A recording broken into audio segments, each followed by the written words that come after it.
Well, it wasn't as bad as I thought it would be. Jupiter Ascending stars Channing Tatum, Mila Kunis, Eddie Redmayne, and Sean Bean. And the film is supposed to be a sci-fi thriller with tons of action, and you do get some action in the film. But really, the underlining tone of the movie is capitalism is evil, rich people are evil, and let's talk about some politics here.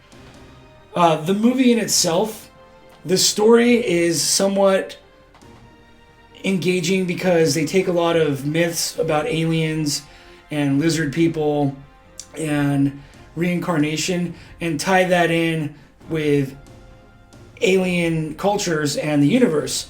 So I thought that was an interesting aspect of the story. I feel like the story itself is interesting. It would almost make a better book. But for me, this movie is 10 pounds of shit in a 5-pound bag. There's so much stuff thrown in here. It's totally bloated. I feel like they just threw a bunch of shit against a wall and to see what would stick.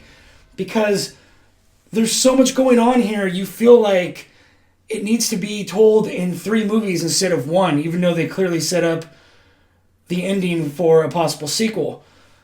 On top of that, the acting in this film is so over the top, so bad. The best person in the film is Channing Tatum. And he doesn't have to do anything over the top. He's basically a straight up warrior for the most part. Eddie Redmayne. I didn't see The Theory of Everything. I know this guy's up for an Oscar. I know he won a Golden Globe. But he is so fucking bad in this movie. It's unbelievable.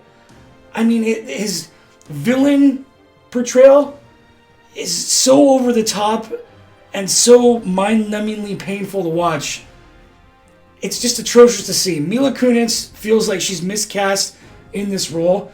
You don't feel like she really even has any kind of emotion to what's going on in her world. It's being changed. There's aliens here. There's you're being brought in for a higher purpose than what you were, and you don't feel like she expressed that emotion enough in the movie.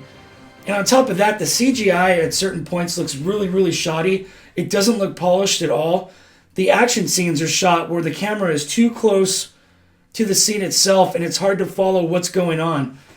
And for a 2-hour movie, this felt like a 4-hour movie. I couldn't wait for it to end. I kept hoping it would end and hoping it would end, and it didn't end. And there was a lot of scenes thrown in here too that were so unnecessary to the film. I don't even understand why they included them. One scene that comes to mind for me is the intergalactic DMV scene. I have no reason why that was even thrown in there. A completely unnecessary scene to the film.